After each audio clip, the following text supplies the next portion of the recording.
Ok, então, quem tiver a pergunta, abre o áudio e faz a sua pergunta, tá bom? E assim sucessivamente. Eu tenho. Pode fazer. Na Mônica. verdade, é mais uma. É isso, pastor. Na verdade, é mais uma observação em relação aos 144 mil. Sim. Na minha opinião, fica bem claro que os 144 mil são judeus. Por quê? Uhum. Porque se nós observarmos as tribos que são citadas em Apocalipse, nós não percebemos Efraim. E os... Não tem Dan, né? Oi? Em Apocalipse não tem a tribo de Dan. Manassés e José. Efraim está incluído. Deixa eu só abrir aqui, tá? A gente tem que lembrar o seguinte, que quando Jacó foi abençoar os filhos, ele incluiu Manassés e incluiu José. Uhum. Ele incluiu Sim. Manassés e Efraim como filhos Sim. dele, Sim. né? Diretamente como filhos dele. Uhum. Quando ele foi abençoar, ele dividiu a bênção da primogenitura em 3. Sim. Quando Jacó foi abençoar os filhos, ele deu a porção dupla. A bênção da primogenitura representava porção dupla, a autoridade de levar o nome. A autoridade foi dada a Judá, foi a Manassés, e o direito de levar o nome foi Efraim. O que ele deu a Efraim, ele disse que Efraim se tornaria uma multidão de nações. Uhum. Então fica implícito que nesse sentido, é claro que a gente se tornou Israel de Deus através de Jesus Cristo, mas nesse sentido de receber o direito de levar o nome de Israel, a gente entra como Efraim. Porque Jacó disse a Efraim que ele seria uma multidão de nações. Então, quando a gente vai para a lista das tribos, Manassés consta ali. Então, se você diz assim, não, mas é porque fica incluso em José. Então, Manassés também estaria incluso na tribo de José, porque Manassés é o filho de José. Mas só Efraim que não fica. E Efraim representa a igreja. Ou seja, os gentios que receberam o direito de ser chamados de Israel. Então, para mim, na minha concepção, fica bem claro que os 144 mil são judeus, por conta disso. Também, quando a bênção foi dada a Abraão, que disse que, através dele, todas as nações da terra seriam abençoadas, que aí inclui a gente. E, mais uma vez, essa bênção se repetiu aqui, quando Jacó transmitiu, não a Judá, transmitiu a Efraim.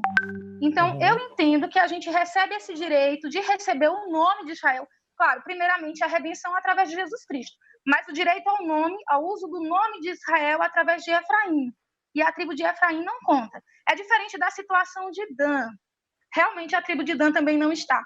Mas tem outros motivos. Na bênção que foi dada a Dan, Jacó já dizia, eu espero no Senhor a tua salvação, porque tu és serpente.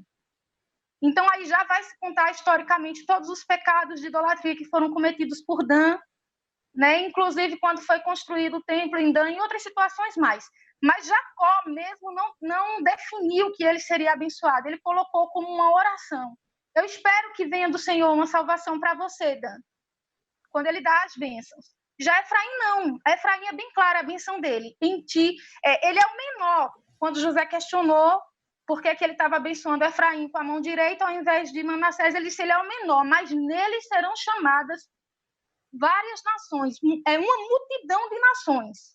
Então, assim, para mim, né, na minha concepção, fica implícito isso. Fica bem claro porque Efraim não entra nessa relação das 12 tribos. Mas a sua conclusão é que são ali, os 144 mil, são as 12 tribos literais e que a igreja está incluída em Efraim. E a igreja está incluída em Efraim. Ou Na seja, minha concepção, você arrumou uma solução para os dois problemas. Exatamente. Porque, veja só, aí você diria a igreja como fica. Mas eu acho que não é uma solução sem respaldo. Mas assim, Mônica, veja só. Ou são os 144 mil judeus messiânicos, ou os 144 mil representam a totalidade de judeus e igreja. Entendeu? Certo. Então, justamente por isso que eu estou dizendo que, como Efraim não entra nessas tribos aqui, seriam os 144 mil judeus messiânicos, mas não a igreja bíblica. Mas essa interpretação da igreja incluída em Efraim, ela não é encontrada em muitos comentaristas, não. Essa é uma interpretação talvez mais particular de algum comentarista, mas os principais comentaristas, ou eles adotam essa linha que o Mike Bickle adotou, que é literal mesmo, ali é restrito a 144 mil judeus messiânicos. Agora, os que eu coloquei, Led, Osborne, eles entendem que ali é a totalidade da igreja, representando tanto Israel natural quanto Israel espiritual. E seria mais ou menos o que você está dizendo, né? São 3 listas de tribos, Apocalipse 7, onde Dan não está, Gênesis 49 e Ezequiel 48. Certo? Então, na lista de Apocalipse, Dan não está incluída, e aí foi o comentário que você fez. Talvez, por conta de Dan ter sido uma tribo idólatra, ela foi excluída da lista aqui de Apocalipse. Tá certo? Tá ainda aí, Mônica? Não, não acho que ela saiu. Ô, pastor, aqui no... Arissandro, aqui no versículo 4 do capítulo 14, ele explicita que são estes que não se macularam com mulheres, porque são castos. São Isso. eles seguidores do Cordeiro por onde quer que vá. São os que Isso. foram redimidos dentre os homens. Primícias para Deus e para o Cordeiro. E não se achou mentira na sua boca. Eu acredito que é uma mescla dos judeus, né, com a igreja que hoje é chamada também por judeus, né, porque nós fomos enxertados na videira verdadeira, né, isso. E assim, eu acredito que são homens realmente que não se contaminaram com mulheres, são homens realmente separados, tipo, como Moisés foi, né, como outros tantos, principalmente os apóstolos também, né, que não decidiram não se contaminar com mulheres. E assim, eu acredito que é uma mescla desses dois, tanto das primícias dos judeus como da igreja atual. Assim, existe esses 2 caminhos, né, a serem seguidos. O Mike Bickle coloca literalmente como judeus messiânicos. Eu me inclino mais para a interpretação de Osborne e de Led, que inclui a igreja aí nos 144 mil. Bom, mas se for só judeus, nós estaremos na multidão, né, no capítulo 7, lá tem a visão dos glorificados, a partir do verso 9, e aqui é a visão da igreja glorificada junto ao trono. Eu acredito que eu sou mais da primeira, da visão de quem escreveu a apostila, no caso.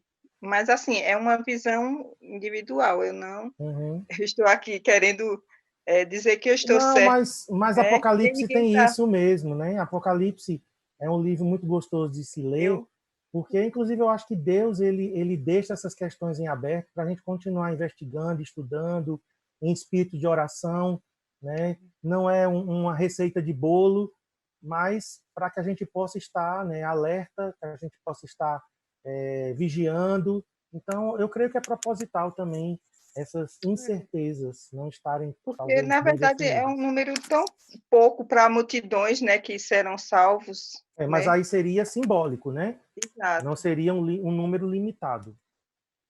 Eu não acho É diferente do que as testemunhas de Jeová dizem, desses 144 mil.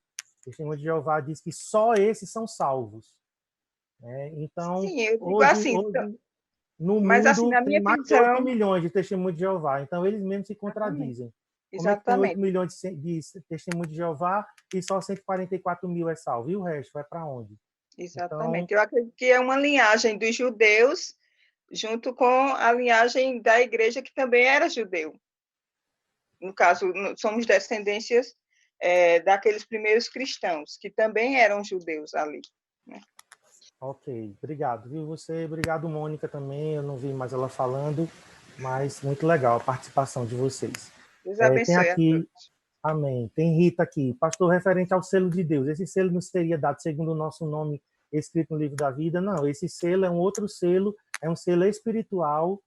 A gente não sabe que marca será essa, mas seremos distinguidos na nossa fronte antes mesmo da marca da besta, que eu creio que é uma imitação, a marca da besta, desse selo que os servos de Deus receberão e que nos distinguirão do restante das pessoas. Teve alguém que sinalizou aqui, eu não sei quem foi.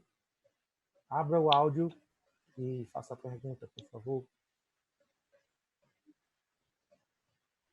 Tem mais alguém? Pastor, Oi. referente de novo ao selo, no caso, nesse período da grande tribulação, o selo seria dado, o selo da besta seria dado às pessoas, e aí, quando viessem esses gafanhotos, eles iriam identificar ou não tem referência assim? Como é? Eu não entendi. Quem é que está falando? É Elias. Sim, Tá repita escutando? aí, Elias. Agora estou. Falando de novo do selo. Assim, nesse período da grande tribulação, o selo da besta já seria dado antes de acontecer, por exemplo, as trombetas, ou no período da trombeta ainda não estaria imposto esse selo? Não, já está em vigor. O selo, a marca do anticristo já vai estar em vigor. Entendi, Respondi? obrigado. Já vai estar. Os que serão selados por Deus é um grupo. Os que serão selados para o anticristo é outro grupo. Obrigado. Entendeu? Nada. Quem mais estava perguntando? Mais alguém? Pastor, Oi. Albanieri. Pastor, sobre esses 144 mil, eu acredito assim que é a igreja, as pessoas que vão sobreviver aí essa tribulação e tal. Uma referência que comprovasse que realmente era isso. Se tem algum sentido. Apocalipse 6 diz que vai morrer uma quarta parte da terra, das pessoas, né? Então, uma quarta parte da população. Então, o que restar vai ser tanto cristãos como pessoas não crentes, certo? Então, esse já não faria uma referência de que seriam poucas pessoas que iriam estar, tipo, ser cristãos verdadeiros nos últimos dias. E aí, esses 144 mil realmente seriam as pessoas que foram fiéis ao Senhor até o último momento? Não, porque é um número muito pequeno. Extremamente pequeno. Se restar 144 mil, miséria queima. Não, mas assim, nos últimos, porque vai acontecer outras devastações, né? Mas não cabe aqui... Mas essa referência dos 144 mil é antes das trombetas ou isso é uma referência a tudo que vai acontecer depois? Não, aqui nós temos antes das trombetas, mas encontramos eles no capítulo 14 de novo. Então, é antes, durante e depois. Certo? Mas não está restrito, não, a só esse número de salvos nesse período. Vai haver milhões de salvos nesse período. Certo? Ou o número é estrito a 144 mil judeus messiânicos, ou é simbólico, e aí vai englobar milhões de pessoas. Entendeu? Entendi, pastor. Até porque se a gente for acreditar...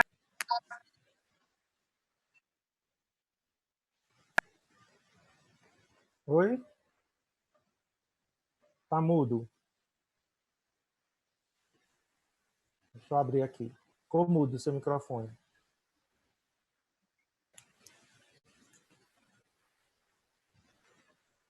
Pode falar. Mônica? Sim. Até porque se a gente acredita, se nós formos pelo viés de que a igreja estará aqui, ela não terá sido arrebatada antes, 144 mil pessoas é um número irrisório, extremamente pequeno, mesmo com todas as devastações, não tem condição. E eu acredito que ainda que a igreja fosse arrebatada antes, e aqui só tivessem o remanescente, até porque, assim, a vertente teológica que acredita que a igreja vai ser arrebatada antes, ela também acredita que outras pessoas que vão ficar aqui na Terra desviados, por exemplo, vão se voltar para Jesus nesse período de tribulação, os que acreditam que a igreja vai ser arrebatada antes. Então, Sim. ainda que fosse assim, essas pessoas já dariam mais do que 144 mil. Se você for considerar o número Sim. literal, né? Literalmente 144 mil. Então, não dá. Então, se for considerar, ou considera realmente como judeus de fato, ou se você for considerar a igreja, não tem como considerar a igreja dentro do número de 144 mil pessoas. Mesmo que a igreja fosse arrebatada, mas o restante que ficasse ainda superaria esse número de pessoas que no caso, teriam chance de arrependimento novamente. Nós entendemos que a igreja não foi arrebatada até esse momento aí, a igreja só será arrebatada na 7ª trombeta, na última. Então, o número da igreja nessa época será de milhões. E aí, com a grande colheita acontecendo, a gente não falou sobre a grande colheita que vai acontecer nesse período, então o número vai chegar a mais de, talvez, 1 bilhão, 1 bilhão e meio, 2 bilhões de salvos nesse período. Ok, queridos. Mais alguém quer perguntar alguma coisa além dos 144 mil, sobre a trombeta, a primeira trombeta?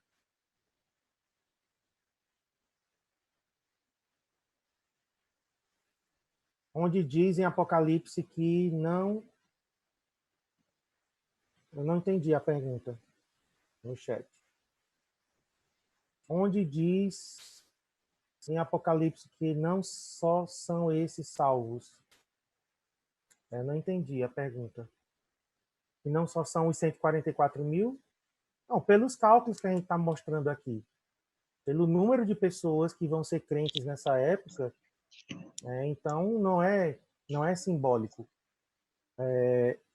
O número de crentes vivos durante a grande tribulação vai superar 144 mil. Por isso que não é simbólico, é literal. Ok? Mais alguém, irmãos? Tem alguma outra pergunta? Pastor, pode fazer. Tudo bem. Esses 144 mil, eles sempre geram pano para manga, né? Eu acredito que esse número é literal e acredito que ele está dentro de uma perspectiva, eu estou olhando para cá porque eu estou com a Bíblia aqui na frente, está dentro de uma perspectiva de um povo das tribos que vão ser, né, selados, aí, que os anjos estão aguardando eles serem selados, e aí depois segue-se, então, a visão de todas essas outras pessoas que vêm da grande tribulação, que é uma grande multidão, não tem número da grande multidão. É uma grande multidão. Uhum. Então, os 144 mil é quase que um fato isolado, né? Você não tem conexão deles com outras coisas. Assim. Os 144 porque, mil agora, querendo ou não, a gente quer fazer parte dos 144 mil, né? Mas a gente não é judeu, né? Né? A gente é gentil, a gente Por é isso igreja, que eu disse... Por isso que eu disse no princípio que eu acredito de fato que nós estamos inclusos nessa tribo de Efraim, que não está inclusa nessa relação dos 144 mil. E é esse posicionamento que, assim, eu não estou dizendo que é o correto, né? Mas é a minha interpretação. Nós estamos inclusos, sim, na multidão de nações representada por Efraim, lá na bênção de Jacó, e que está aí também em Apocalipse, a multidão de nações, mas que não está inclusa nessa lista dos 144 mil. Agora essas nações e tribos... Depois, Mônica, se você puder me mandar onde tem esse comentário, porque... Não é comentário, não é comentário, não. É uma conclusão minha da leitura da bênção de Jacó, com os estudos que nós estamos fazendo aqui. Sim, é a minha percepção. Certo. Eu pensei que você tinha lido num comentário, porque nos comentários, até agora, que eu estudei, nenhum faz menção da igreja sendo incluída em Efraim. Entendeu? É uma interpretação sua, pessoal. Entendi, agora entendi. Mas, assim, essa interpretação pode ser validada, faz os links da Escritura, do mesmo jeito que tem links com as pragas, com as trombetas e tudo mais, essa palavra aí de Efraim, a igreja e tudo mais, vai, se é assim, vai linkar, em algum momento vai aparecer, não tem como ser uma coisa solta, na Bíblia não tem nada solto, né? Agora eu fiquei impressionado com a literalidade da quinta trombeta. Eu fiquei impressionado. E, assim, causa um espanto gigantesco, né? Porque dos seres demoníacos que serão liberados. Exatamente. O fato de nós não irmos para esse campo qual é a palavra? Do simbolismo, né? É dizer que algumas coisas são simbólicas, outras coisas não são, são literais. Então, esse fato de ser literal, ele é assustador, chega a ser horripilante, né?